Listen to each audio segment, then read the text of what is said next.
Hello everyone, ladies and gentleman, boys and girls, आप सभी लोगों का स्वागत है टीचिंग परीक्षा के आज के इस वीडियो में, जिसके अंदर में बीपीएससी टीआरई 4.0 बिहार शिक्षक भर्ती टीआरई 4.0 के लिए हम लोग हमारी जो विशेष श्रृंखला चला रहे हैं उसको एक कदम हम आगे बढ़ाएंगे। आज हम लोग बहुत सारे इंपॉर्टेंट क्वेश्चंस को सॉल्व करने वाले हैं।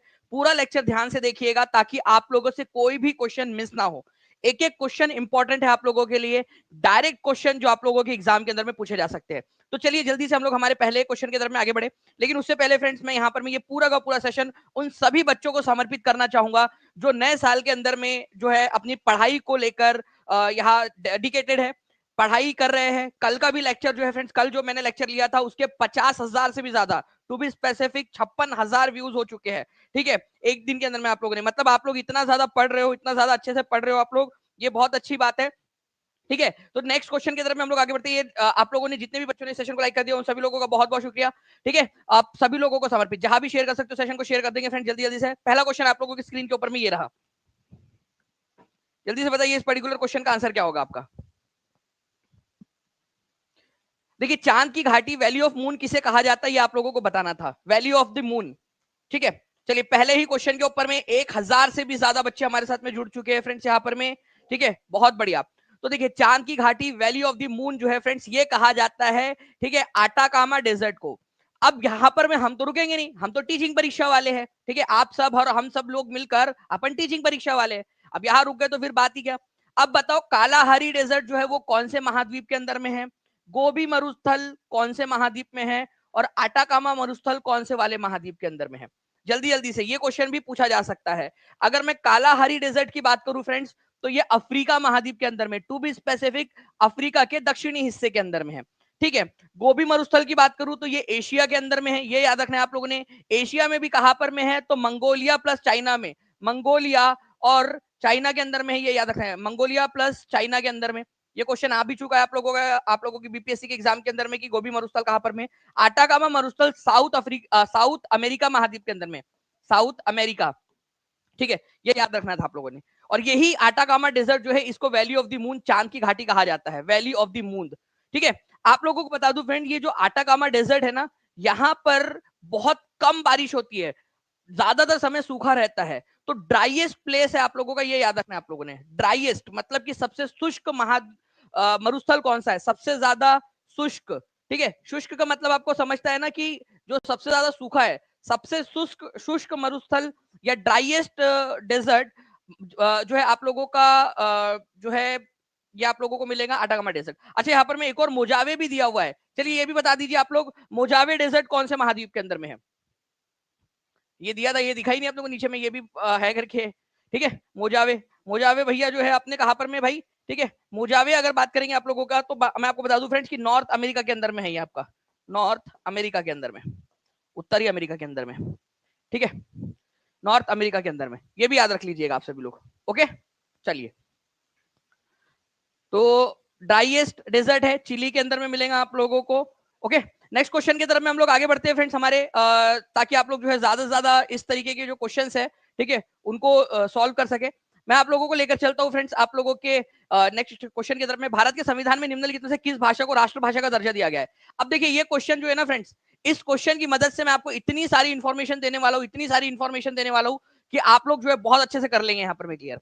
सलमा परवीन जी बोल रहे हैं, यार जो नहीं जुड़ा टीचिंग परीक्षा से वो जुड़ जाओ भाई, क्योंकि लास्ट चांस है टीआरई 4.0। बिल्कुल सही कह रहे हैं सलमा जी। और मैं आपको बता दूं फ्रेंड्स कि टीचिंग परीक्षा आप लोगों के सिलेक्शन के साथ में रैंक की भी गारंटी ले रहा है। सिलेक्शन प्लस रैंक मतलब टीचिंग परीक्षा है। भारत के संविधान में निम्नलिखित में से किस भाषा को राष्ट्रभाषा का दर्जा दिया गया है। तो देखिए फ्रेंड्स, राष्ट्रभाषा का दर्जा किसी को भी नहीं दिया गया है, तो none of the above answer होने वाला है आप लोगों का, none of the above.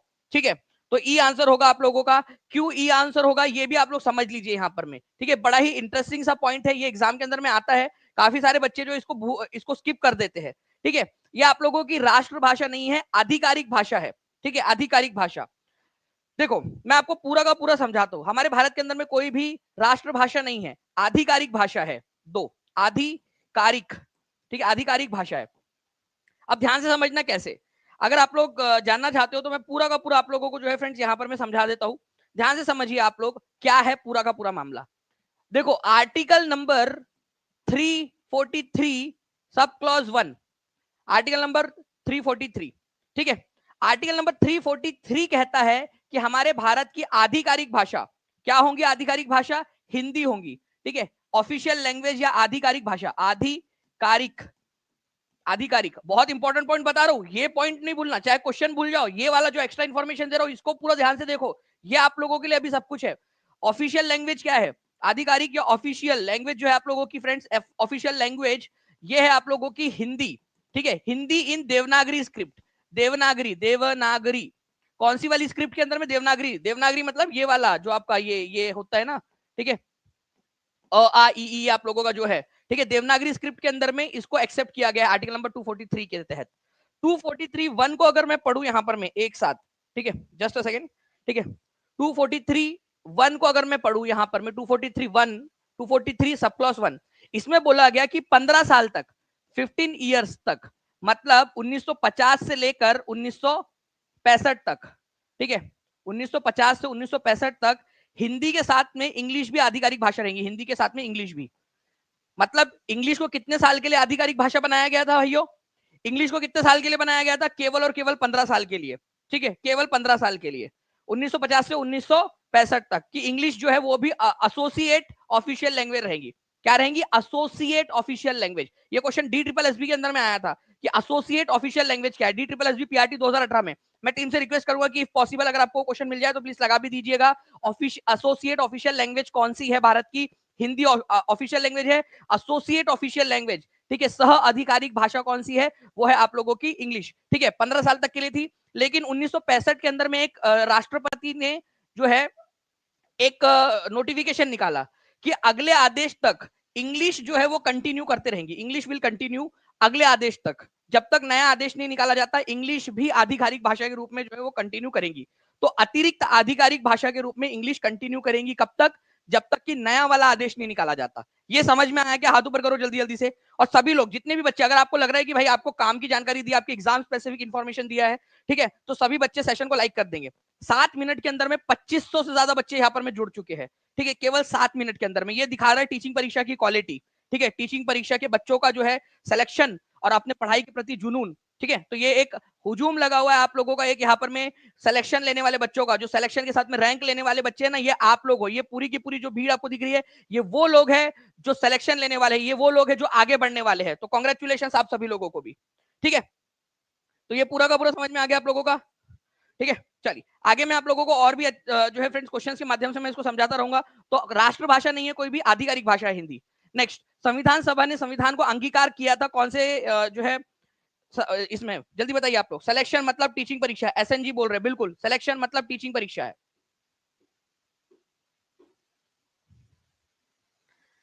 Vikram Kumar ji बोल रहे जिन जिन को है शिक्षक बनने की इच्छा वो जुड़े साथ टीचिंग परीक्षा। क्या बात है, विक्रम कुमार जी ने भी एक राइम बना दिया है जी। संविधान सभा ने संविधान को अंगीकार किया, तो संविधान सभा ने संविधान को जो अंगीकार किया, अंगीकार का मतलब होता है अडॉप्ट करना, अपनाना, ठीक है, अपना लेना, ठीक है। तो अपना लिया, बनकर तैयार हो गया संविधान हमारा 26 नवंबर 1949 को, ठीक है। 26 नवंबर 1949 को संविधान बनकर तैयार हो गया था। इसी वजह से इसको हम लोग जो है फ्रेंड्स वो तारीख मानते हैं जिस दिन हमारा संविधान अपनाया गया था, अंगीकार किया गया था, ठीक है। लागू अगर कब किया गया था ये पूछा जाए तो लागू किया गया था आप लोगों का 1950 में, 26 जनवरी 1950 को लागू करने की डेट है। तो ये 2 पॉइंट है, प्लीज इसको याद रखिएगा आप लोग, क्योंकि इसमें बच्चे अक्सर कंफ्यूज हो जाते हैं। लागू कब किया गया, अपनाया कब किया गया है, इसको प्लीज थोड़ा सा ध्यान से देखिएगा। क्या इसके ऊपर में भी हम लोग यहाँ पर में कर दे एक इसका भी पूरा का पूरा पोस्टमार्टम, ठीक है। अगर चाहते हो तो मेरे यहाँ पर मैं समझाए तक 2000 प्लस लाइक्स हो जाने चाहिए, आप सभी लोग मिलकर अपना अपना योगदान दे देंगे, ठीक है। तो मैं यहाँ पर मैं आपको पूरा का पूरा इसके बारे में भी पूरा बता देता हूँ, ठीक है। पूरा का पूरा ध्यान से समझिएगा आप लोग, एक्स्ट्रा इन्फॉर्मेशन आप लोगों को दे रहा हूँ जो आप लोगों के काम की है, ध्यान से समझना आप लोग। देखिए फ्रेंड्स 1935 के अंदर में, 1935 के अंदर में तुम्हारे मामा के लड़के थे MN रॉय, ठीक है, MN रॉय। इन्होंने क्या किया, फर्स्ट टाइम जो है संविधान सभा बनाने का, फर्स्ट टाइम, ठीक है, किसी ने ये दिया था फर्स्ट टाइम संविधान सभा बनाने का सुझाव दिया था, संविधान सभा, कि भाई संविधान सभा होनी चाहिए जो संविधान का निर्माण करे, ठीक है। इस मांग को 1934 में इन्होंने दिया था, ठीक है, 1934 में। 1935 के अंदर में कांग्रेस ने इसको एक्सेप्ट कर लिया। कांग्रेस ने भी इसको बोला कि हाँ हम भी मानते हैं, कांग्रेस ने भी मांगा कि संविधान सभा होनी चाहिए, ठीक है। संविधान सभा की मांग कांग्रेस ने 1935 के अंदर में की, ठीक है। ये याद रखेंगे आप सभी के सभी लोग। MN रॉय ने 1934 में पहली बार संविधान सभा बनाने की बात की थी, ठीक है। कांग्रेस ने इसी बात को जो है 1935 के अंदर में माना। अब देखिए इंडियन नेशनल कांग्रेस ने जो है, इंडियन नेशनल कांग्रेस, ठीक है, ये याद रखना, आईएनसी, इन्होंने भी डिमांड की कि संविधान सभा बननी चाहिए। समझ गए आप लोग। अब क्या होता है, पहले तो अंग्रेज लोग मना कर रहे थे। जैसे आप किसी जो है लड़की के घर पे जाते हो, मतलब उसके पप्पा से उसका हाथ मांगने के लिए, तो एकदम से तो दे नहीं देते, वो पहले मना ही करते, फिर बाद में जो है फाइनली तैयार होते हैं, धीरे धीरे धीरे धीरे करके, अगर आप काबिल हो, ठीक है। तो फाइनली जो है फ्रेंड्स क्या हुआ, अंग्रेज लोग भी तैयार हो गए, मतलब अपनी लड़की देने के लिए तैयार नहीं हो गए वो लोग, संविधान सभा बनाने के लिए तैयार हो गए, ठीक है। तो हमारे भारत के अंदर में कैबिनेट मिशन आया था, कैबिनेट, ठीक है, मिशन आया था आपका, कैबिनेट मिशन आया था मार्च 1946 के अंदर में। ये याद रखिएगा आप लोग प्लीज, बहुत इंपॉर्टेंट पॉइंट है, एग्जाम में पूछा जाता है। कैबिनेट मिशन भारत के अंदर में आया और इसने अनाउंस किया, कौन सी अनाउंसमेंट की, ठीक है, अनाउंसमेंट की कि भाई भारत के अंदर में संविधान सभा बनेगी, संविधान सभा बनेगी। संविधान सभा बनाने की घोषणा किसने की थी, कैबिनेट मिशन प्लान के तहत हुई थी, कैबिनेट मिशन, ठीक है। ये याद रखिएगा आप सभी के सभी लोग। 1901 लाइक्स हुए, 2900 बच्चे देख रहे हैं, मतलब यहाँ पर मैं जितने सिर्फ 1900 बच्चे यहाँ पर मैं सीरियसली देख रहे हैं, जो पूरा योगदान दे रहे हैं, हर एक बच्चा अपना योगदान देगा तो मजा आएंगी यहाँ पर में कि यार हर एक बच्चा, हर एक स्टूडेंट जो है अपना अपना योगदान दे रहा है। जल्दी जल्दी से सभी बच्चे जहां भी शेयर कर सकते शेयर करते रहेंगे यहाँ, ठीक है। तो मार्च 1946 में संविधान सभा का गठन, संविधान सभा की जो है इन्होंने सिफारिश कर दी। अब बात हुई यहाँ पर मैं आपकी कि भाई संविधान सभा बनेगी, भारत देश जो है आजाद भारत के लिए संविधान बनाया जाएगा। चुनाव हुए संविधान सभा के लिए, संविधान सभा के लिए चुनाव हुए। संविधान सभा का चुनाव कब हुआ, सभा का चुनाव, चुनाव जो है फ्रेंड्स ये याद रखना आप लोगों ने, जुलाई अगस्त, ठीक है, जुलाई टू अगस्त 1946 के अंदर में हुआ, जुलाई अगस्त 1946 के अंदर में।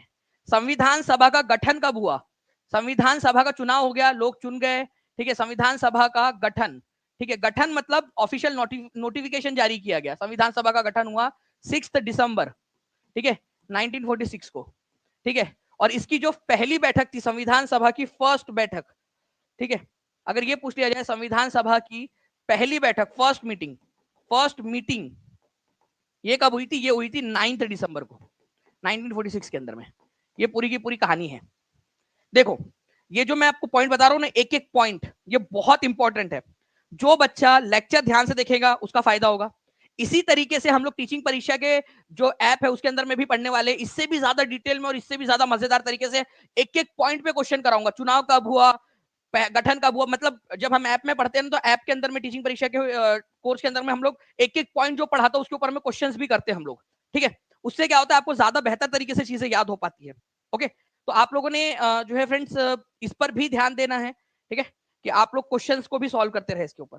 तो भाई गठन कब हुआ था संविधान सभा का, मतलब कि नोटिफिकेशन जारी कर दिया गया कि अब संविधान सभा बैठेंगी, उसके 3 दिन बाद संविधान सभा की पहली बैठक करवा दी गई 9 दिसंबर 1946 को, ठीक है। चलिए, तो ये पूरा का पूरा था 9 दिसंबर 1946 से लेकर 26 नवंबर 1949 तक संविधान सभा ने काम किया। नाउ आगे बढ़ते हैं हम लोग फ्रेंड्स। यहाँ पर में भारत में राष्ट्रीय स्तर पर किस भाषा को सह राजभाषा का दर्जा दिया गया है, राजभाषा या आधिकारिक भाषा, एसोसिएट ऑफिशियल लैंग्वेज, ठीक है, इसको एसोसिएट, ठीक है, आप लोग आधिकारिक भाषा, ठीक है, अतिरिक्त आधिकारिक भाषा भी बोल सकते हो। DSSB-PRT 14 अक्टूबर 2018 में पूछा गया प्रश्न। मैंने आपसे कहा था कि क्वेश्चन आया हुआ है, आप लोग देख सकते हो, हमारी टीम ने उसको खोजकर निकाल भी दिया है, आप लोग चेक भी कर सकते हो। 14 अक्टूबर 2018 का क्वेश्चन है ये, ठीक है। तो आपका आंसर होगा फ्रेंड्स इंग्लिश। देखिए सह बोला है ना यहाँ पर, में एसोसिएट बोला है, हिंदी तो ऑफिशियल लैंग्वेज है, ठीक है, official language, associate official language मतलब उसके साथ वाली इंग्लिश भी है, ठीक है, इंग्लिश भी है। तो ये याद रखना था आप लोगों ने।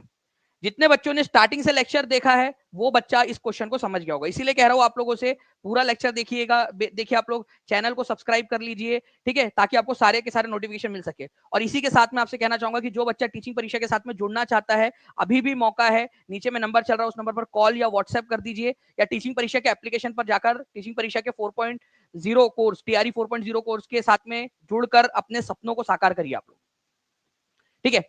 नाउ फ्रेंड्स देखिए यहाँ पर मैं एक क्वेश्चन आप लोगों का, इस क्वेश्चन का आंसर आप लोगों को करना है और खुद से पढ़ेंगे आप लोग, क्योंकि मैं चाहता हूँ कि इसको आप लोग करें यहाँ पर में। चलिए बहुत बढ़िया, अविका ने भी एक नारा दिया है, ठीक है, हम सब का यही है नारा, दानिश सर करो कल्याण हमारा। दानिश सर आपके साथ में है, ठीक है, टीचिंग परीक्षा पूरा परिवार आपके साथ में है, ठीक है। KM शुक्रिया जी, बहुत बहुत शुक्रिया आपका भी। आपने मेहनत करनी है, अगर आप जो है मेहनत करने के लिए तैयार हो तो हम आपका पूरा साथ देने के लिए तैयार है। देखिए यहाँ पर मैं आप लोगों से बोला constitution was adopted by the constituent assembly on 26 नवंबर, ठीक है, यह आप लोगों का सही है। संविधान सभा जो है ऑफिशियली केम इनटू, ठीक है, मतलब संविधान जो ऑफिशियली जो लागू हुआ था इफेक्ट के अंदर में वो 26 जनवरी 1950 को हुआ था, ये भी सही है। बट आपसे क्वेश्चन में इनकरेक्ट पूछा, ये याद रखना था आप लोगों ने, ठीक है। कितने बच्चों ने ध्यान दिया, ये देखने वाली बात है, ठीक है। ओके, चलिए, तो आप लोगों का गलत वाला कथन पूछा गया था। ओके, गलत वाला कथन पूछा गया था, तो दोनों के दोनों जो है यहाँ पर में सही है आप लोगों के। जब सही दोनों के दोनों है तो आंसर होगा नाइदर वन नॉर टू। कितने लोगों ने डी आंसर लगा दिया, ठीक है। इनकरेक्ट आप लोगों से पूछा है यहाँ पर में आप लोगों का था संविधान को अडॉप्ट किया गया था आप लोगों का 26, अच्छा यहाँ पर में देखिए 1950 दिया है, यहाँ पर में आपका 1949 होना चाहिए था यहाँ पर में, तो ये वाला आप लोगों का गलत है, पहला वाला गलत है, ठीक है। 26 जनवरी 1950 को लागू हुआ था ये, ठीक है, ये वाला आपका सही है। तो आंसर जो है आप लोगों का होगा, ठीक है, सही। आप लोगों से पूछा इनकरेक्ट कौन सा है, तो ओनली वन, पहला वाला, केवल जो है वो पहला वाला इनकरेक्ट है, ठीक है, केवल पहला वाला इनकरेक्ट है। कितने बच्चों ने सही आंसर दिया था, ओनली वन आंसर होना चाहिए आप लोगों का, A is the answer, only one, ठीक है। क्यों, क्योंकि यहाँ पर में 1950 लिखा हुआ है, ये याद रखिएगा आप सभी लोग, ठीक है। यहाँ क्या होना चाहिए था, 1949 होना चाहिए था, 1949 होना चाहिए था आप लोगों का, तो पहला वाला गलत है आप लोगों का, ठीक है। ओके, तो पहला वाला गलत है, पहला वाला गलत है, तो पहला वाला आंसर होगा आपका, आंसर होगा ऑप्शन नंबर ए, ठीक है, option number A is the answer, क्योंकि गलत वाला पूछा है आप लोगों से। कितने लोगों का सही हुआ है, हाथ ऊपर कर दिए जल्दी जल्दी से सभी लोग, ठीक है, सभी के सभी लोग जल्दी जल्दी से हाथ ऊपर कर देंगे। नाउ फ्रेंड नेक्स्ट, आगे बढ़ने से पहले मैं आपको बता दूं कि आज आप लोगों की जो 30 डे चैलेंज है, कितने लोग चैलेंज के अंदर में पार्टिसिपेट किए हैं, टीचिंग परीक्षा के 4.0 के पेड बैच के अंदर में 30 दिन का चैलेंज चल रहा है आप लोगों का। अगर आप लोगों ने जो है फ्रेंड चैलेंज में पार्टिसिपेट कर लिया, हाथ ऊपर करिए जल्दी जल्दी से, चैलेंज अगर आप लोग ले रहे हो। अब मैं आपको बता दूं फ्रेंड्स कि आपका आज का सेकंड डे था चैलेंज का। ये वो लोग हैं जो आगे बढ़ रहे हैं, कंटिन्यूअसली आगे बढ़ते जा रहे हैं, धीरे धीरे धीरे धीरे धीरे धीरे जो है और ज्यादा बेहतर होते जा रहे हैं। जो बच्चा अभी भी नहीं जुड़ा है, देखिए कहीं आप पीछे ना रह जाए, टीचिंग परीक्षा के बच्चे आगे बढ़ते जा रहे हैं, ठीक है, पेड बैच के अंदर में, ठीक है। तो आशु राजपूत, ठीक है, रुखसार खातून, अक्षय यादव, मुस्कान कुमारी, आरती कुमारी, शुभम जायसवाल, ठीक है, Soni, Kishore, Ankur, Neelu, Sudhir, Rocket, Rocky Kumar, Sudhir, Rocky, ठीक है, शहबाज, कुणाल, श्वेता, रितु, अनीता, शशि, शाहरुख खान भी हमारे पास में, अमरीश कुमार, ए कुमार, मोहम्मद शाहजहां, पायल, इंजमामुल हसन, माला देवी, रवीना सिंह, आकृति मिश्रा, ठीक है, इन्होंने तो अपना पूरा ईमेल आईडी लिख दिया है मैडम ने, ठीक है, कुमारी बिंजू, अजीत कुमार, चंदन सिन्हा, श्वेता, सादिया, रिया, ठीक है, बुशरा, जीतू, रवि, मोहम्मद मंसूर, प्रीति, ईशा सिंह, ठीक है, ज्योति कुमारी, अविनाश कुमार, बिट्टू कुमार, अमजद, पवन कुमार, जय कृष्ण कुमार, ठीक है, जितिन, गुफराना, सदव, किरण, बीरेश, बीरेंद्र, ठीक है, ये वो लोग हैं जिन्होंने आज टॉप 50 के अंदर में हासिल किया रैंक। कॉन्ग्रेचुलेशन आपको। और जो भी बच्चे कल ट्राई करिएगा, मैं आपको बता दूं एक चीज, कल के लिए, कल की जो टेस्ट होने वाली है ना 9 बजे, वो पहला डे नंबर 1 और डे नंबर 2 के एक्सप्लेनेशन पर होने वाली है। मैं हर वो एक अपॉर्चुनिटी आप लोगों को लिए प्रोवाइड करूंगा जिससे आप लोग जो है बेहतर परफॉर्म कर सके, ठीक है। कितने लोग एग्री करते? हर एक चीज जहां पर मैं आप लोगों से मेहनत करवाई जा सके, आप लोगों को जो है दौड़ाया जा सके घोड़े की तरह, वहां पर मैं आप लोगों के लिए करने के लिए तैयार हूं। आप लोगों को कल की जो टेस्ट रहेंगी सुबह की, ठीक है, 9 बजे कल जो रहेंगी आपकी टेस्ट, वो रहेंगी आप लोगों की, दिन भर में आप कभी भी दे सकते हो वैसे, ठीक है, लेकिन 9 बजे दे दूंगे तो ज्यादा बेहतर रहेगा आप लोगों के लिए, टाइम बन जाएगा आपका।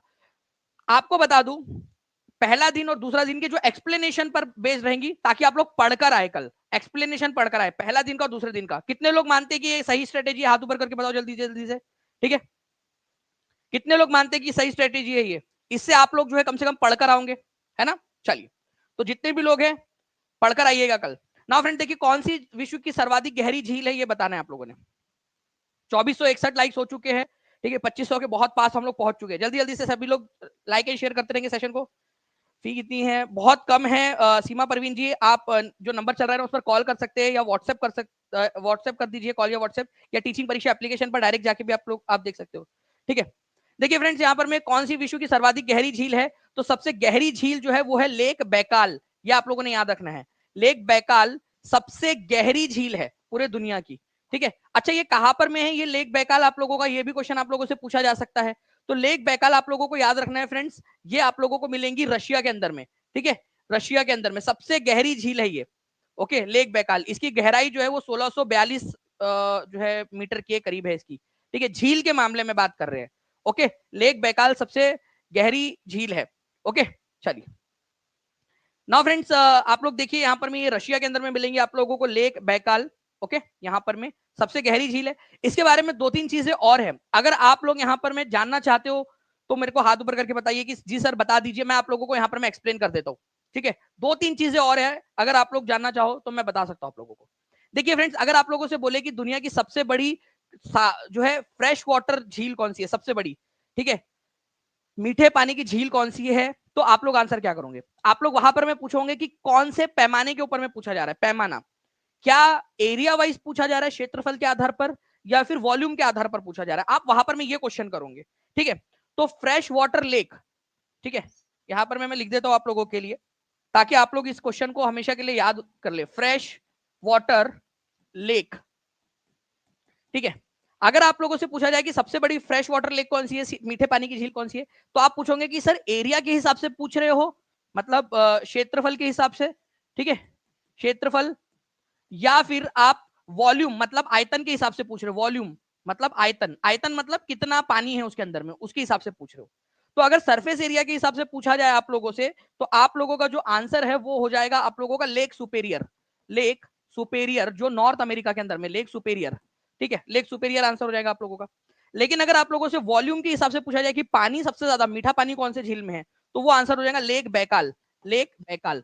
तो लेक बैकाल सबसे गहरी झील होने के साथ में वॉल्यूम के हिसाब से सबसे ज्यादा पानी कैरी करने वाली भी झील है आपकी, ठीक है। तो ये भी आप लोगों का क्लियर हो गया, देखिए आप लोग, है ना।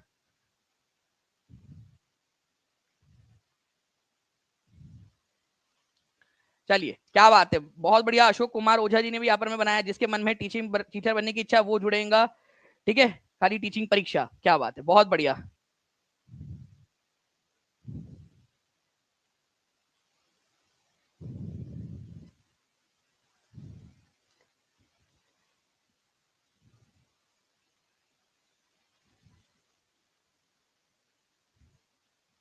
ठीक है, बहुत बढ़िया। देखिए फ्रेंड, तो लेक सुपेरियर और लेक बैकाल आप लोगों ने यहाँ पर मैं आंसर कर दिया है। सर्वाधिक गहरी झील, अच्छा लेक बैकाल कौन से देश के अंदर में, अगर ये क्वेश्चन आ जाए आप लोगों से तो आप लोगों का आंसर क्या होगा, लेक बैकाल कौन से देश के अंदर में, लेक बैकाल जो है फ्रेंड्स रशिया के अंदर में, ये भी याद रख लीजिए आप सभी के सभी लोग, इंपॉर्टेंट पॉइंट है, एग्जाम के अंदर में पूछे जा सकते हैं आप लोगों से, ठीक है। नाउ नेक्स्ट क्वेश्चन की तरफ में हम लोग आगे बढ़ने से पहले मैं फ्रेंड्स आपको बता दूं कि लार्जेस्ट जो है, अगर आप लोगों से, ठीक है, लेक बोला जाए एरिया के हिसाब से, ठीक है, आप लोगों की, तो आप लोगों ने याद रखना है कि सबसे बड़ी जो झील है, ठीक है, वो है आप लोगों की कैस्पियन सी, ठीक है, आप लोगों का। लेकिन ये आप लोगों की मीठे पानी की झील नहीं है ना, कैस्पियन सी जो है आप लोगों का ये सबसे बड़ी झील है, चाहे वो आप लोगों का वॉल्यूम हो, चाहे वो आप लोगों का जो है सरफेस एरिया हो। कैस्पियन सी, कैस्पियन सागर जो है आप लोगों का वो सबसे बड़ी झील है, बट वो सॉल्ट वाटर लेक है, सॉल्टी है, सॉल्टी है, ठीक है, खारे पानी की झील है कैस्पियन सी, ठीक है, ये याद रखेंगे आप सभी लोग। बात हो रही थी मीठे पानी की, इसी वजह से मीठे पानी की जब बात आएंगी तो लेक सुपेरियर एरिया के हिसाब से, लेक बैकाल वॉल्यूम के हिसाब से। लेकिन जब बात आ जाए आप लोगों की केवल झील, ठीक है, मतलब ओनली, ठीक है, लेक बोले कि सबसे बड़ा लेक कौन सा है, ठीक है, पूरे दुनिया का, तो आप लोगों ने कैस्पियन सी लगा देना है। कैस्पियन सी जो है ये आप लोगों का एरिया के हिसाब से भी है सबसे बड़ी झील, ठीक है, और वॉल्यूम के हिसाब से भी, मतलब आयतन के हिसाब से भी। लेकिन कैस्पियन सी जो है ये याद रखना आप लोगों ने, सॉल्टी है, मीठे पानी की नहीं है, ठीक है। तो ये भी आप लोग थोड़ा सा ध्यान रखिएगा आप लोग, ओके। तो देखिए आप लोगों को एक क्वेश्चन हम लोगों ने लिया था कि सर्वाधिक गहरी झील कौन सी है, और हमने इसका पूरा का पूरा पोस्टमार्टम कर डाला है अभी के अभी में, ठीक है। जो जो चीजें आप लोगों से बन सकती थी वो सारी की सारी चीजें हम लोगों ने कर ली है यहाँ पर। नेक्स्ट क्वेश्चन की तरफ में आगे बढ़ने से पहले मैं आपको बता दूं कि largest fresh water lake by volume अगर आपसे बोला जाए तो वो आप लोगों का लेक बैकाल होगा, ये आपको याद रखना ही रखना है। अब देखिए friends, UPPCS civil services, SSC GD, SSC GD आप लोगों का जो है फ्रेंड्स क्वेश्चन के अंदर में, ठीक है, D triple S B PGT English का फीमेल जनरल सेक्शन जो था उसके अंदर में आपका बार बार क्वेश्चन पूछा जा रहा है, ठीक है। जितने भी बच्चे जुड़ना चाहते हैं टीचिंग परीक्षा के साथ में, मैं आपको बता दूं कि जल्दी से जल्दी जुड़कर आप लोग अपने सपने पूरे कर सकते हो टीचिंग परीक्षा एप्लीकेशन के साथ में, ठीक है। जो नहीं जुड़ा है वो बाद में ऐसा ना हो कि वो पछताए कि काश उस समय में जो है वो जुड़ गया होता तो ज्यादा अच्छा रहता। कोई ना जाओ कहीं पे सिलेक्शन होगा ही से, मतलब यही से। ठीक है, सलमा बेगम जी ने लिखा है हैशटैग टीचिंग परीक्षा, क्या बात है।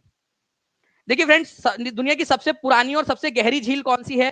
तो सबसे पुरानी और सबसे गहरी झील लेक बैकाल है। ठीक है, लेक बैकाल।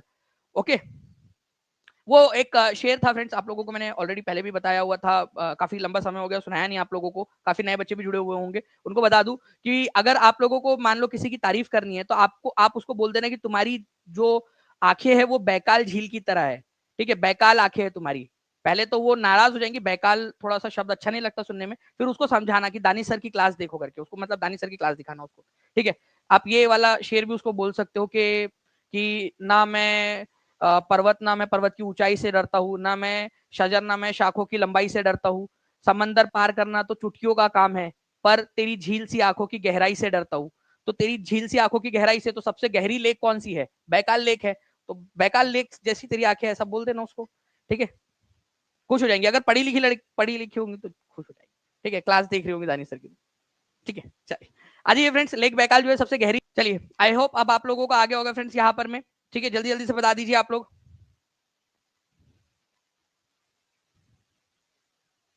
जी, अब बताइए आप लोग यहाँ पर मैं आंसर क्या होगा। लेक सुपीरियर जो है वो कौन से कॉन्टिनेंट के अंदर में? लेक सुपीरियर जो है फ्रेंड्स ये आप लोगों को मिलेगा, ठीक है, कहां पर में? आंसर करिए जल्दी जल्दी से सभी के सभी। ठीक है, ये आंसर होगा नन ऑफ दी अबव। क्यों नन ऑफ दी अबव होगा ये भी बता दो मुझे आप लोग। नन ऑफ दी अबव क्यों होगा? नन ऑफ दी अबव इसीलिए होगा फ्रेंड्स क्योंकि लेक सुपीरियर अगर मैं बात करूं आप लोगों से तो ये नॉर्थ अमेरिका के अंदर में है, नॉर्थ अमेरिका में। ठीक है, अमेरिका में। ठीक है, ये याद रखना आप लोगों ने। इंपॉर्टेंट पॉइंट, एग्जाम के अंदर में पूछे जाने की प्रबल संभावना। एक बार दबा के सभी लोग जल्दी से सेशन को लाइक कर देंगे फ्रेंड्स अगर आपको सेशन पसंद आ रहा है तो, और जहां भी शेयर कर सकते हो जल्दी जल्दी से शेयर कर देंगे सभी के सभी बच्चे। ठीक है, नाउ फ्रेंड्स अब देखिए very very very important question. ठीक है, इस क्वेश्चन को आप लोग जो है फ्रेंड्स बहुत ध्यान से देखिए आप लोग इस क्वेश्चन को। इस क्वेश्चन के अंदर में काफी सारे बच्चे कंफ्यूज रहते हैं, बट मैं आज आप लोगों को जो है इसका पूरा का पूरा कंफ्यूजन ही दूर कर देता हूं आप लोगों का। ठीक है, ध्यान से समझिएगा आप लोग। इसमें क्या बोला है? विश्व वृत्तीय व्यास ध्रुवीय व्यास से कितना अधिक है? ठीक है, ये हमारी पृथ्वी है मान लीजिए। ठीक है, हमारी पृथ्वी जो है इसका शेप को जियोइड कहा जाता है, जियोइड। ठीक है, भू आभ, भू आभ शेप की हमारी पृथ्वी। हमारे पृथ्वी के शेप का नाम क्या है? जल्दी पहले आप लिखो भू आभ, जियोइड। क्यों सर अलग सा ऐसा नाम क्यों दिया, भू आभ या जियोइड नाम क्यों दिया? क्योंकि हमारी जो पृथ्वी है ये पोल के पास में चपटी है, पोल के पास में चपटी है, और यहां बीच में से थोड़ी सी उभरी हुई है। मतलब विश्ववृत्तीय व्यास जो है आपका, जो इक्वेटोरियल जो है आपका रीजन, वहां पर में ये थोड़ी उभरी हुई है, ये थोड़ी सी ज्यादा है। और जो ये आपका ये वाला जो आपका डिस्टेंस होगा दो पोल्स के बीच में, ठीक है, ये थोड़ा सा कम है, हल्का सा। तो कितना कम है, कितना डिस्टेंस है दोनों के बीच में, कितना है? ठीक है, अगर परफेक्टली स्क्वायर होती तो पूरा का पूरा गोला गोला होना चाहिए था, फुटबॉल जैसा। ठीक है, बताइए इसका आंसर क्या होगा आप लोगों का कि कितना ज्यादा है? ठीक है, तो विश्ववृत्तीय व्यास ध्रुवीय व्यास से कितना अधिक है, जिसके वजह से हमारा पोल के पास थोड़ा चपटा है हम बोलते हैं, और बीच में से उभरी हुई है, वो आप शेप इसीलिए नाम दिया गया उसका। ठीक है, तो देखिए अगर मैं बात करूं फ्रेंड्स यहां पर मैं आप लोगों का इस पर्टिकुलर पॉइंट की, तो विश्ववृत्तीय व्यास जो है आप लोगों का है 12,756। ठीक है, 12,756। ठीक है, ओके। और वहां पर में अगर हम लोग बात करेंगे आपका ध्रुवीय व्यास की कितना हो जाता है, मतलब ध्रुवीय जो आपका डायमीटर है वो आप लोगों को हो जाएगा 12,713। ठीक है, 12,713। अब आप लोग कैलकुलेट करो कि कितना आ रहा है जल्दी से। ठीक है, यहां पर में आप लोगों का आंसर आएगा। ठीक है, बताओ माइनस करो, डिफरेंस कितना है दोनों में जल्दी से। और ये क्वेश्चन रिपीट होगा, याद रखिएगा आप सभी के सभी लोग। और जितने भी बच्चे हैं जो डी ट्रिपल एस बी के अंदर में, केवीएस के अंदर में भी पढ़ाई कर रहे हैं, वो लोग टीचिंग परीक्षा के साथ में उसमें भी जुड़ सकते हैं। 100 डेज चैलेंज वहां पर में भी आप लोगों का चल रहा है। ठीक है जी, तो आपका किलोमीटर में पूछा है, तो आप लोगों को डायरेक्टली जो है फ्रेंड्स यहाँ पर में तो 0 0 हो गया, यहाँ पर में आप लोगों का 43 बच जाएगा। तो 43 किलोमीटर, तो 43 किलोमीटर का डिफरेंस है दोनों के बीच में। प्लीज इस पॉइंट को ध्यान से समझिए आप लोग, विश्ववृत्तीय व्यास और ध्रुवीय व्यास में कितना अंतर है, ये क्वेश्चन आप लोगों से पूछा गया है। ठीक है, इंपॉर्टेंट पॉइंट, एग्जाम के अंदर में ये क्वेश्चन पूछे जाने की प्रबल संभावना बनती है। ठीक है, चलिए सेशन को लाइक करते रहेंगे फ्रेंड्स अगर आप लोग चाहते हो कि ऐसे ही और भी क्वेश्चंस मैं आप लोगों को करवाता रहूं। नेक्स्ट क्वेश्चन की तरफ में आगे बढ़ते हैं, आप लोगों के लिए मैंने यहाँ लिख भी दिया है ताकि आप लोग इसको ध्यान से समझ सके। देखिए फ्रेंड्स, अब एक पॉइंट यहाँ पर मैं प्लीज ध्यान से समझिएगा, आप लोगों के लिए 43 किलोमीटर, ठीक है, ये तो हो गया। लेकिन अगर आप लोगों से मील में पूछ लिया जाए कभी, क्योंकि आपको पता है ये पीपीटी जो भी मैं यूट्यूब के ऊपर में भी पढ़ाता हूँ, वो सारी की सारी पीपीटीज आप लोगों की टीचिंग परीक्षा के 4.0 के पेड बैच में उपलब्ध हो जाती है आप लोगों को, ताकि आप लोग वहां पर में रिवाइज कर सके। तो जो बच्चे पेड बैच में नहीं जुड़े अभी तक, वो लोग जुड़ सकते हैं, ताकि आप लोग बार बार रिवाइज कर सके। तो मैंने यहाँ लिख भी दिया है ताकि आपको याद रहे, आप लोग जब रिवाइज करो तो 27 मील। अगर डिफरेंस किलोमीटर में पूछा गया तो किलोमीटर में आप लोग शायद आपको याद भी हो गया होगा, कैलकुलेट भी करने की जरूरत नहीं पड़ेगी। लेकिन अगर आपको मील में पूछ लिया जाए, माइल्स के अंदर में, तो इसको ये हो गया आपका किलोमीटर्स में। लेकिन अगर आपका यही माइल्स में पूछ लिया जाए तो ये भी प्लीज याद रख लीजिए आप लोग, ठीक है, 27 माइल्स का डिफरेंस है, ठीक है, माइल्स में। तो मैंने आप लोगों के लिए लिख दिया ताकि आप लोग पीपीटी के अंदर में जब रिवाइज करें तब आप लोगों को याद रहे चीजें। और जो बच्चा जुड़ना चाहता है टीचिंग परीक्षा के साथ में, नीचे में नंबर चल रहा है 7611101101 96974444, कॉल कर लीजिएगा। अगर कॉल ना लगे तो व्हाट्सएप कर दीजिएगा, ठीक है, ताकि टीम आप लोगों से कनेक्ट कर सके। चलिए आगे बढ़ते हैं हम लोग यहाँ पर में फ्रेंड नेक्स्ट क्वेश्चन की तरफ में। 1918 में अहमदाबाद के मिल मालिकों और मजदूरों के बीच में विवाद का निपटारा किसने किया था, मतलब मांडवली किसने किया था बीच में आके, ठीक है। एक्चुअली क्या हुआ 1918 में जो है एक प्रॉब्लम हो गई अहमदाबाद के अंदर में। अहमदाबाद के अंदर में जो मिल मजदूर थे, कॉटन मिल मजदूर, ठीक है, उन लोगों का प्लेग जो बोनस था वो खत्म कर दिया गया, ठीक है। उनको 1917 में जब प्लेग आया था तो बोनस दिया गया था, वो प्लेग बोनस बंद हो गया। अब क्या हुआ कि जो है उनकी वेतन वृद्धि और समय जो था उन लोगों का, वो सारी की सारी चीजें थी। प्लस वहां पर में हाइजीनिक कंडीशन नहीं थी, पीने का पानी तक अवेलेबल नहीं होता था, वॉशरूम तक नहीं होते थे उन मिल के अंदर में, वॉशरूम नहीं थे, पीने का पानी अवेलेबल नहीं था, ठीक है। और जो कंडीशन होती थी बहुत अनहाइजेनिक होती थी, कई सारे लोग जो है वो गंदगी के कारण वहां पर में दम तोड़ देते थे मजदूर लोग। तो उस बीच में उन सारी चीजों को ठीक करवाने के लिए मिल मजदूर और मिल ओनर के बीच में जो है वो विवाद चल रहा था, तो उसमें बीच बचाव में आए थे गांधी जी। गांधी जी ने यहाँ पर में आमरण अनशन किया था, गांधी जी का पहला अनशन, ठीक है, अनशन था, जो जिसको आप लोग भूख हड़ताल बोलते हो, ठीक है, भूख हड़ताल, ठीक है, भूख हड़ताल गांधी जी की यहीं पे थी, ये याद रखना है आप लोगों ने। गांधी जी ने भारत के अंदर में पहली भूख हड़ताल कहां पर में की थी, तो अहमदाबाद मिल आंदोलन के दौरान की थी, ये याद रखना है आप लोगों ने, ठीक है, महात्मा गांधी ने। तो गांधी जी ने बीच बचाव किया था यहाँ पर में, ये याद रखना है आप लोगों ने, ठीक है। जिसके बाद में जो है उनकी वर्किंग कंडीशन में सुधार हुआ, 35% जो है वेज हाइक हुआ। गांधी जी का पहला सत्याग्रह या पहली हंगर स्ट्राइक जो थी भारत के अंदर में, वो यहीं पे हुई थी, ठीक है। कैमूर वन्यजीव अभयारण्य बिहार के किस जिले में स्थित है, ये बताइए आप लोग, देखते कितने लोग इसका आंसर कर पाते हैं। 4000 से ज्यादा बच्चे यहाँ पर मैं देख रहे हैं, 3000 प्लस लाइक्स हो चुके हैं। जल्दी जल्दी से सेशन को लाइक भी करते रहेंगे और जहां शेयर कर सकते शेयर भी कर देंगे। जिन लोगों ने चैनल को सब्सक्राइब नहीं किया, चैनल को सब्सक्राइब भी जरूर कर लीजिए सभी लोग। देखिए अगर मैं बात करूं फ्रेंड्स यहाँ पर मैं इस पर्टिकुलर क्वेश्चन की आप लोगों की, कि कैमूर वन्यजीव अभयारण्य आप लोगों का कैमूर के अंदर में तो है ही, बस इसका छोटा सा हिस्सा जो है फ्रेंड्स रोहतास के अंदर में भी फैला हुआ है। अगर रोहतास ना हो ऑप्शन के अंदर में तब आप अकेला कैमूर लगाओगे, बट कैमूर वन्यजीव अभयारण्य का कुछ हिस्सा जो है वो आपका रोहतास में भी है।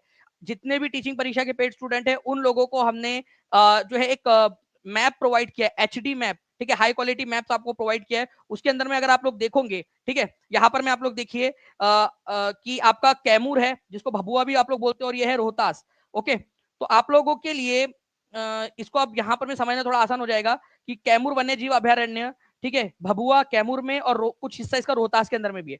इसी वजह से टीचिंग परीक्षा कोर्स जो है आप लोगों का ये वन स्टॉप सॉल्यूशन है आपके टॉप करने का, आपके सिलेक्शन का, आगे बढ़ने का। क्योंकि इस तरीके से आप लोगों को जो है फ्रेंड्स हम लोगों ने हर वो संभव कोशिश की है जो आप लोगों को आगे बढ़ाएंगी। तो जो पढ़ने वाले बच्चे हैं, जो आगे बढ़ने वाले बच्चे हैं, वो यहाँ पर में ज्वाइन हो सकते हैं, ठीक है, जल्दी से, ताकि आप लोग किसी से भी पीछे ना रह जाए।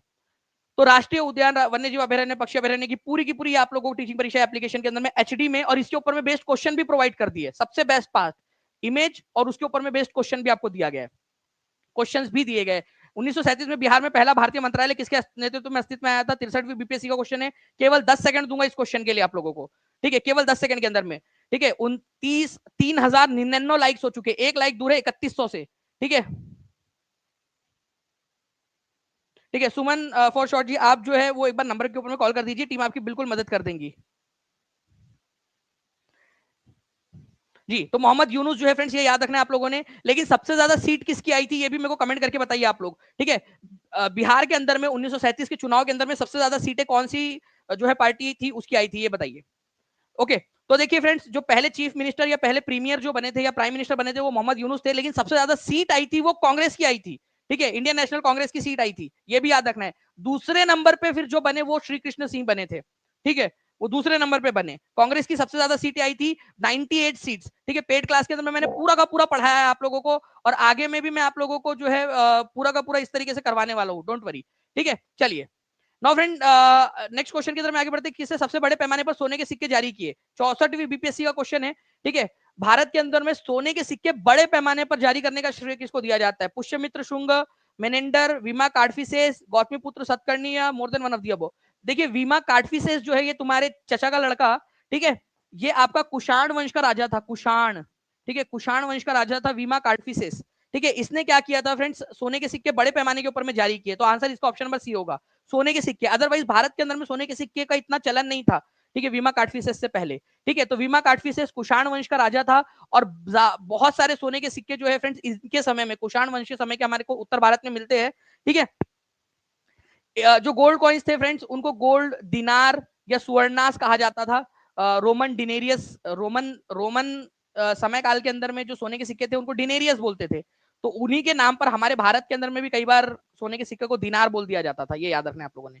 द रिंग ऑफ फायर सामान्यतः कहाँ पाई जाती है? रिंग ऑफ फायर जल्दी बता देंगे आप लोग। रिंग ऑफ फायर जो है फ्रेंड्स ये बेसिकली जो ज्वालामुखी है उन लोगों का पूरा एक बोल सकते हो एक चेन है उनकी, ठीक है, एक संकल है, तो ये पूरा रिंग के आकार की दिखाई देती है, तो ये आप लोगों को मिलेंगी प्रशांत महासागर के अंदर में। प्रशांत महासागर जो है ये दुनिया का सबसे बड़ा महासागर है, ठीक है, और सबसे गहरा बिंदु पूरे दुनिया का सबसे गहरा पॉइंट महासागर के अंदर में मारियाना ट्रेंच, ठीक है, वो भी आप लोगों को यहीं पे मिलेगा। नेक्स्ट क्वेश्चन की तरफ में आगे बढ़ते हैं हम लोग। हमारे आपको बताना है भूतापी ऊर्जा किस प्रकार की ऊर्जा का संसाधन है? जियो थर्मल एनर्जी। देखिए फ्रेंड्स जियो थर्मल, ठीक है, जियो का मतलब है हमारी पृथ्वी और थर्मल मतलब हीट, ठीक है। तो पृथ्वी की जो हीट है, पृथ्वी की जो ऊष्मा है, वो वाली एनर्जी की बात यहां पर में हो रही है। तो जियोथर्मल एनर्जी जो है आप लोगों की कौन से प्रकार की ऊर्जा है? क्या आप जियोथर्मल एनर्जी को खत्म कर सकते हो? ठीक है, मतलब कि इतना पृथ्वी से पानी आप लोगों ने गर्म कर लिया पृथ्वी के अंदर में, ठीक है, पृथ्वी के अंदर की जो गर्मी है, अंदर में जो पूरा गर्म है, ठीक है, क्या आप उसको गर्म खत्म कर सकते हो क्या? नहीं, ठीक है, आप कितना भी कर लो, ठीक है, वो नहीं हो पाएगा आप लोगों से, ठीक है। तो भूतापीय ऊर्जा आप लोगों की रिन्यूएबल है, तो नॉन रिन्यूएबल का तो सवाल ही पैदा नहीं होता इसका, ठीक है। उसके बाद में जो है फ्रेंड्स यहाँ पर में ये कन्वेंशनल है कि नॉन कन्वेंशनल है? कन्वेंशनल का मतलब होता है जिसको बहुत लंबे समय से हम इस्तेमाल कर रहे हैं, और नॉन कन्वेंशनल या गैर परंपरागत का मतलब होता है जिसको अभी अभी हम लोगों ने खोज जो है इस्तेमाल करना स्टार्ट किया है, बहुत लंबे समय से हम इसका इस्तेमाल नहीं कर रहे। मतलब ऐसा नहीं है कि बहुत परंपरागत तरीके से इस्तेमाल करते आ रहे हैं हम लोग, कुछ 100 साल या कुछ दशकों से इस्तेमाल कर रहे हैं, तो ये नॉन कन्वेंशनल है और रिन्यूएबल है, गैर परंपरागत, ठीक है। पहले इसका इस्तेमाल नहीं होता था ना आप लोगों का कि भाई जमीन के अंदर में जो है वो आप 2 किलोमीटर गहरा गड्ढा खोदो, 2 किलोमीटर गहरा गड्ढा खोद ही नहीं पाते थे पहले के जमाने के लोग, ठीक है, इतने संसाधन ही नहीं थे, ठीक है। तो नॉन कन्वेंशनल रिसोर्स है, ये प्लीज याद रखिएगा आप लोग। भूतापीय ऊर्जा पहली बात तो नॉन कन्वेंशनल है, गैर परंपरागत है, ठीक है, अभी अभी कुछ दशक पहले से ही इसका इस्तेमाल शुरू हुआ है, और रिन्यूएबल है, मतलब आप इसको कभी खत्म नहीं कर सकते, ठीक है। ये कभी पृथ्वी के अंदर की जो हीट है वो कभी खत्म नहीं होने वाली है। ओके, पूरा एनसीईआरटी के अंदर में बेस्ड जो था आप लोगों को उसके आधार पर आप लोगों को बताया है मैंने।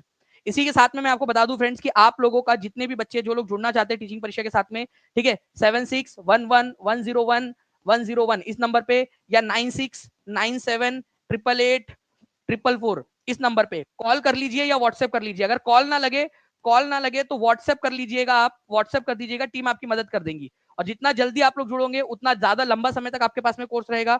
या फिर सिंपल सा तरीका आप लोगों का कि आप जो है टीचिंग परीक्षा के एप्लीकेशन पर जाकर भी इसको कर सकते हो। साथ ही साथ मैं आपको एक और तरीका भी बता देता हूँ, ठीक है, जिस तरीके से आप लोग कर सकते हो। नीचे में आप ये वीडियो देख रहे हो, ठीक है, आप ये वीडियो देख रहे हो मान लीजिए, तो आप इस वीडियो के नीचे में आपको डिस्क्रिप्शन बॉक्स में एक लिंक दिखेंगी, to buy BPSC TRE 4.0 course, ठीक है। आप इस डिस्क्रिप्शन में देखोगे, वहां पर मैं आपको एक लिंक दिखेंगी, उस लिंक पर आप जैसे ही क्लिक करोगे, लिंक पर क्लिक करते ही आप लोगों के सामने एक पेज खुलकर आ जाएगा। ये पेज जैसे ही खुलेगा, यहाँ पर मैं सारे के सारे कोर्सेज दिए गए आपकी कि कौन कौन से कोर्सेज अवेलेबल है टीचिंग परीक्षा के, बीपीएससी टीआरई के। ऐसे ही आप केवीएस और डीटीपीएसबी के कोर्सेज भी टीचिंग परीक्षा एप्लीकेशन पर जाकर देख सकते हो। जो भी कोर्स चाहिए आपने उस पर क्लिक किया, ठीक है, उसका पेज खुल जाएगा। उस पेज के ऊपर में जाकर आपको बाय नाउ के ऊपर में क्लिक करना है। जैसे ही आपने बाय नाउ पे क्लिक किया, 4 डिटेल्स भरनी है आपने केवल, ठीक है, ये 4 डिटेल्स भरेंगे आप लोग, 30 सेकंड के अंदर में आपका हो जाएगा भर के। उसके बाद में बाय नाउ के ऊपर में क्लिक करोगे, आप पेमेंट गेटवे पे जाओगे, ठीक है। पेमेंट गेटवे के ऊपर में जाने के बाद में आपकी पेमेंट आप लोग करोगे, जिस भी तरीके से करना है, यूपीआई के थ्रू, कार्ड के थ्रू, जैसे भी आपने करना है वैसे आप कर दोगे।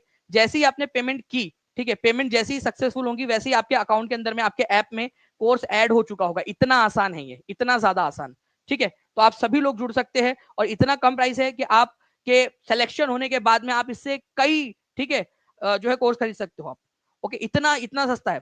तो आप लोगों का ये एक इन्वेस्टमेंट है, ठीक है, ताकि आप सिलेक्शन होने के बाद में जो है ज्यादा बेहतर जो है जिंदगी से ज्यादा जी सके। ओके, चलो thank you very much friends. अभी कुलदीप सर की क्लास है, आई थिंक कुलदीप सर जो है यहाँ पर में रेडी हो चुके हैं, तो कुलदीप सर की क्लास में आप लोग जा सकते हो अभी। और जो बच्चे टीचिंग परीक्षा का कोर्स लेना चाहते हैं वो लोग नंबर पे कॉल वगैरह भी कर सकते हैं। ओके, चलो thank you very much, take care and bye, God bless you all, thank you very much, thank you.